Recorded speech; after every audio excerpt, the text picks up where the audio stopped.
បាទសិស្សច្បងធំបាទខមមិនទីមកខ្ញុំដើរទៅប្រាប់ទៀតឥឡូវទស្សនាមើលការប្រកួតជាបន្តទៀតបាទស៊ីវ៉ាវាចេញពីអប៉ាខេតបាត់ដំបង12យិនស្រែ13អប៉ា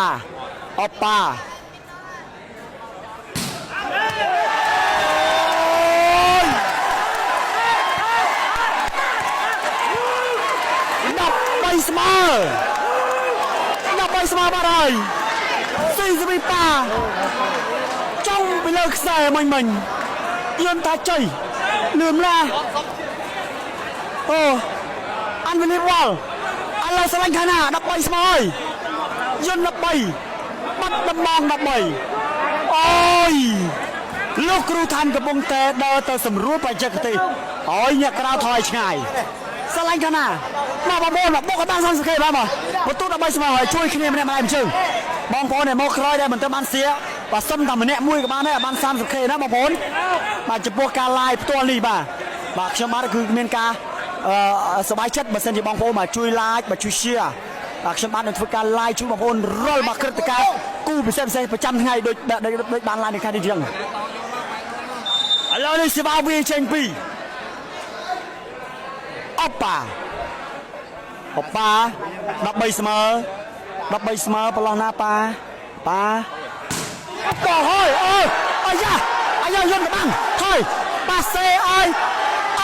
ចាប់បាំងមកពីអាយ៉ា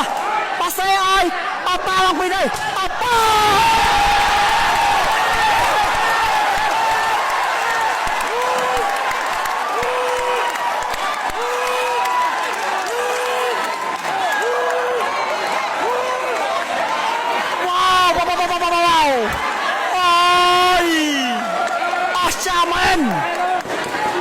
14បន្ទូទទួលបាននៅខាងបាត់ដំបង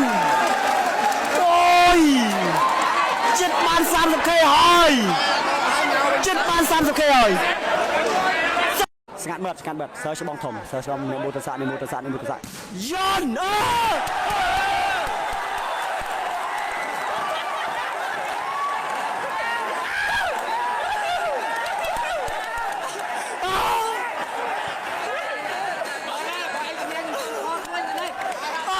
ស្គាល់មែនអញថាមែនអូយរត់ចូលតឡាំង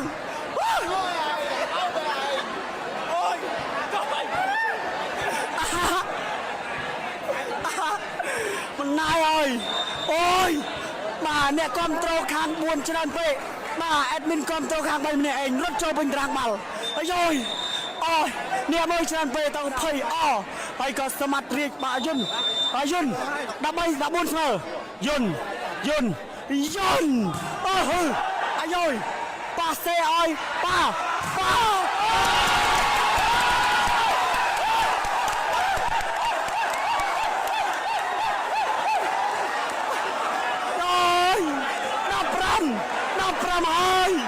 ហើយជាប់ប្រាមួយណែនដល់កហើយអនវេលីវ៉ាល់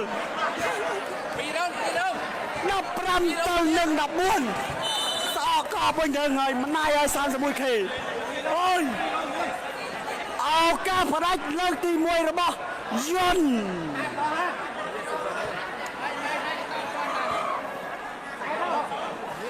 សិចឬមិនសិចបើសិចទម្លាក់បេះដូងមួយផងអាយត្រៀមអ្នកក្រៅស្ងាត់មើលតិចអាយហត់រំភើបញាប់ញ័រសត្វទ្រូងគឺទស្សនាច្រើនជាងអេដមីនជីចក់ទៀតបាទអូយបាទអេដមីនសមាជិករត់ចូលពេញតារាងបាល់ហើយឥឡូវនេះចាំមើលការរត់ចូលបន្តទៀតឱកាសផ្ដាច់លើកទី1របស់យន្ត